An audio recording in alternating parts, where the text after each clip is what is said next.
کہا جاتا ہے کہ بچپن وہ پھول ہے جو خوشبو بکھیرتا ہے، مگر کچھ بچوں کے حصے میں صرف کانٹے آتے ہیں۔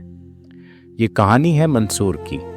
بغداد کے علاقے یرموک ڈسٹرکٹ میں ایک چھوٹی سی بستی تھی، جہاں ایک چھوٹے سے گھر میں رہتا تھا منصور، نہایت باادب، شریف اور عزت دار بچہ۔ منصور کے والد رکشہ چلاتے تھے اور والدہ ایک سادہ گھریلو خاتون تھیں۔ زندگی چھوٹی مگر پرسکون تھی۔ پھر ایک دن اچانک ایک ٹریفک حادثے نے سب کچھ بدل دیا۔ منصور کے والد دنیا سے رخصت ہو گئے اور یہ صدمہ اس کی والدہ برداشت نہ کر سکیں۔ کچھ ہی دنوں بعد والدہ بھی دنیا چھوڑ گئیں۔ اب ایک معصوم 7 سالہ بچہ اور 2 چھوٹے بہن بھائی، ایک خالی گھر، ایک ویران دل اور ایک بے رحم دنیا۔ منصور محض ایک بچہ تھا، لیکن وہ بہن بھائیوں کا اکلوتا سہارا بھی تھا۔ اس نے بازاروں میں نوکری تلاش کی، دکانوں پر جا جا کر التجا کی، لیکن کسی نے اسے کام نہ دیا۔ دن پر دن بہن بھائی بھوک سے نڈال ہوتے گئے، اور ایک رات جب اس نے اپنی بہن کی روتی ہوئی آواز سنی اور بھائی کی کمزوری سے کانپتی ہوئی سانسیں محسوس کیں، تو منصور نے وہ قدم اٹھایا جس کا تصور بھی کبھی نہ کیا تھا۔ وہ رات کے اندھیرے میں پڑوسی کے گھر کی دیوار پھلانگ گیا، وہاں سے صرف کھانے کی چند چیزیں چرا لایا۔ لیکن اس کی معصومیت یہ نہیں جانتی تھی کہ یہ چوری ہے، کیونکہ اس کی معصوم آنکھوں کو صرف اپنے بہن بھائیوں کی بھوک نظر آ رہی تھی، اور دوسری طرف ایک ایسا بے رحم معاشرہ جو اس کی مجبوری کو سمجھنے کے لیے تیار ہی نہ تھا۔ پھر جب وہ پڑوسی واپس آ گئے تو منصور نے بازار کا رخ کیا، کبھی کسی ریڑھی والے سے، کبھی کسی دکان سے کچھ چرا لاتا۔ آہستہ آہستہ لوگ اسے چور کہنے لگے، مگر کسی نے اس کی آنکھوں میں چھپی بے بسی نہ دیکھی۔ وقت گزرتا گیا، وہ معصوم بچہ اب جوان ہونے لگا اور اس کے دامن پر چور کا لیبل لگ چکا تھا۔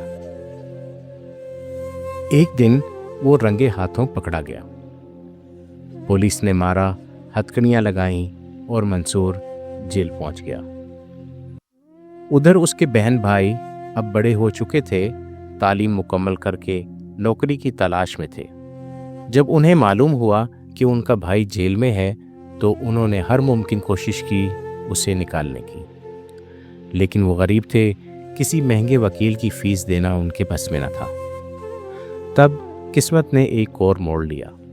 ایک ہمدرد وکیل منصور کے بہن بھائیوں سے ملا اور ان کی داستان سن کر بغیر کسی فیس کے منصور کا مقدمہ لڑنے کا فیصلہ کیا۔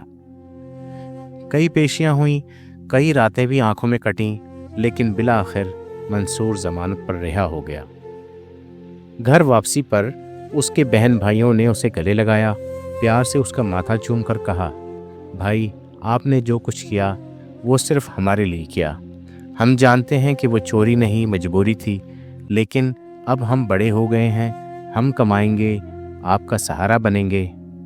خدا را اب اس راستے کو چھوڑ دیجیے۔ منصور کی آنکھوں سے آنسو بہنے لگے۔ اس نے بہن بھائیوں سے وعدہ کیا کہ وہ کبھی دوبارہ چوری نہیں کرے گا۔ اس دن کے بعد منصور نے نئی زندگی کا آغاز کیا۔ وہ اب محنت سے روزی کماتا ہے، صرف اپنے بہن بھائیوں کا نہیں بلکہ دوسرے یتیموں، غریبوں اور محتاجوں کی بھی خاموشی سے مدد کرتا ہے، بغیر کسی دکھاوے کے۔ یہ کہانی ہمیں سکھاتی ہے کہ انسان کی فطرت کبھی بھی بری نہیں ہوتی، بلکہ معاشرتی حالات اور مجبوریاں ہی انسان کو برا بناتی ہیں۔ ہمیں دوسروں کو سمجھنا چاہیے اور ان کی مشکلات کا احساس کرنا چاہیے۔ جب معاشرہ کسی انسان کو کچل دیتا ہے تو وہ بھٹک جاتا ہے، لیکن ایک مخلص مدد اور محبت اس کی زندگی بدل سکتی ہے اور وہ دوبارہ راہ راست پر واپس آ سکتا ہے۔ ناظرین، ہمیں پوری امید ہے کہ آج کی اس کہانی نے آپ کے دل کو ضرور چھوا ہوگا۔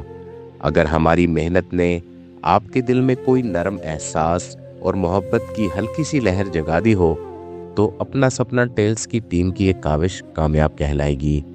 ہماری حوصلہ افزائی کے لیے چینل کو لائک، شیئر اور سبسکرائب ضرور کیجیے گا۔ تو ملتے ہیں جلد ایک نئی کہانی میں، ایک نئے جذبے اور ایک نئے موضوع کے ساتھ۔ تب تک کے لیے اپنا اور اپنے پیاروں کا بہت خیال رکھیے گا۔ اللہ نگہبان، اللہ حافظ۔